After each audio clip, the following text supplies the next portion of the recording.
You can look at the Negev highlands as a story of its unique ecology. It's an arid environment, around 50 millimeters of rainfall a year, with unique animal and plant communities, and everything, of course, specialized to very arid environments.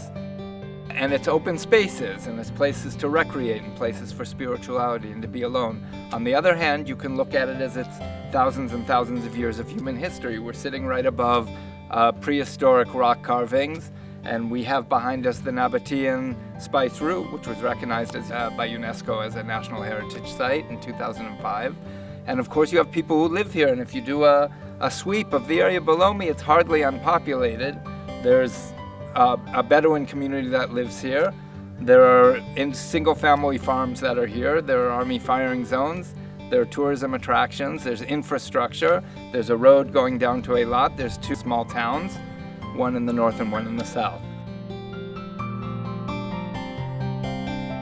In the arid area, the best explanation for the distribution of species in space and time is the accumulation of water and the runoff of water along the wadis. Here in the wadis we can see very rich biodiversity of perennials and annuals. Some of them are endemic species in Har Negev.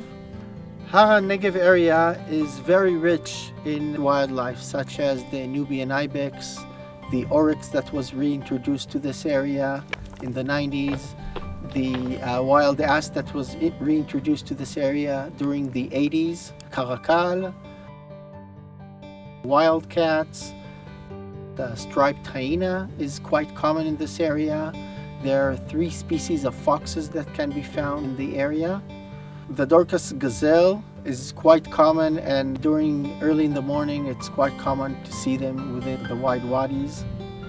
There's a very interesting migration of birds during the autumn and the spring that can be seen here, and there are some very important stopovers for the birds.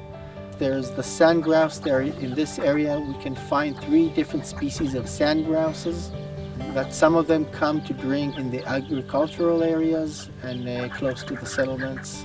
And the mosaic between these habitats makes it very interesting challenge to manage the wildlife and the biodiversity in this area.